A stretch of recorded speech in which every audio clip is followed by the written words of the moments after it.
We explained about South America and drugs coming up through the Caribbean, and you had Secretary Esper do a surge out at sea to prevent the boats from bringing the drugs into our country. And as we're talking about today, when we talked about the southwest border, you already knew it, but you knew to take action, and you did it. And you are now taking tough stance here at the southwest border.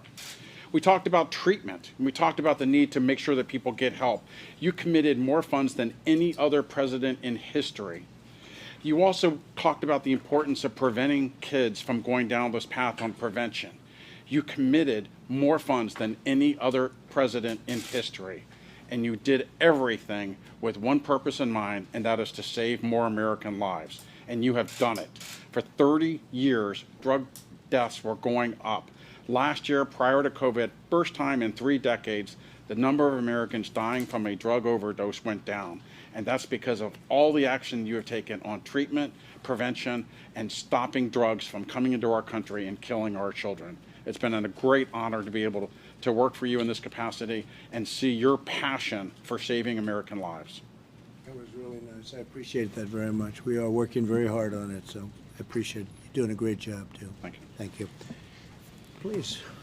Mr. President, thank you for visiting Yuma Sector Border Patrol. The agents here, the men and women of this sector, have put in tireless days the past several years in the recent surge across the southwest border. Here in this sector, even though Yuma is a small sector, the second smallest sector on the southwest border, less than 800 agents here in this sector.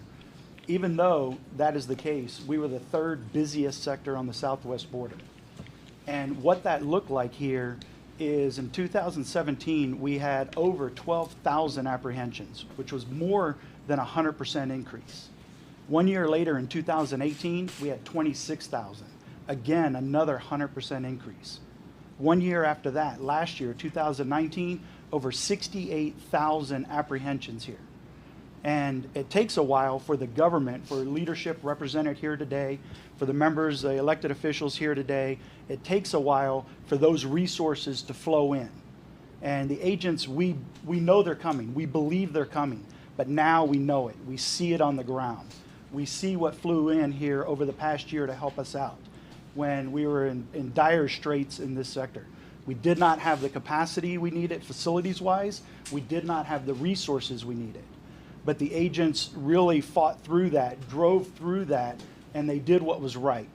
Because every single person that was coming over here, even though, yes, they broke the law, they still had to be taken care of while they were in our custody. We still had to step up and get that part done. And to do that, we leveraged state officials. We leveraged the local community. You know, we leveraged NGOs in the area to help us. But now, you know, thank you for your leadership, because now those resources have arrived. And now in this sector, we're receiving 110 miles of new wall system. And out there right now today is more than 60 miles already built, already completed. And that 60 miles makes a huge difference. Every single mile of new wall system that is put in, and every single mile, both illegal entries in that particular area, drug smuggling in that particular area, border crime in that particular area has decreased in every single mile that new wall system gets put in. And I thank you for the leadership.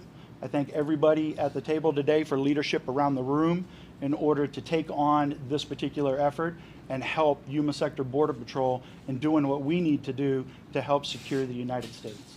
So thank you very much. Thank you very much. Those are incredible numbers. And I just want to say this was one of the most difficult things I've ever had to do, because we had to raise large amounts of money. As you were saying, this was one of the biggest projects you've ever worked on. It's a tremendous, you hear it's a wall, but it's a wall that's very big and very long and very powerful. And the Democrats didn't want to do it. They just didn't want to do it, Doug, no matter what. It didn't matter. These are people that voted in favor of it 10 years ago, but they never got it built because they didn't know how to build it, because building it is tough too. But I do that, and we know how to build. But they tried to block it. They did everything in their power to block it.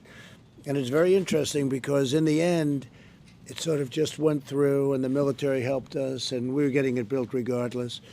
But they don't like bringing it up, and it's never mentioned anymore. The wall is never mentioned anymore. The reason it's not mentioned it's not that we won the battle. It's that it's such a compelling thing to have done, because you see the numbers, and where that wall is going, as you're saying, it's like magic. You don't have to do. Saves tremendous manpower and woman power. Saves tremendous human resources, and saves lives. But they want open borders, and they don't want walls. And they fought harder than anybody I've ever seen. And in the end, they quit. They gave up.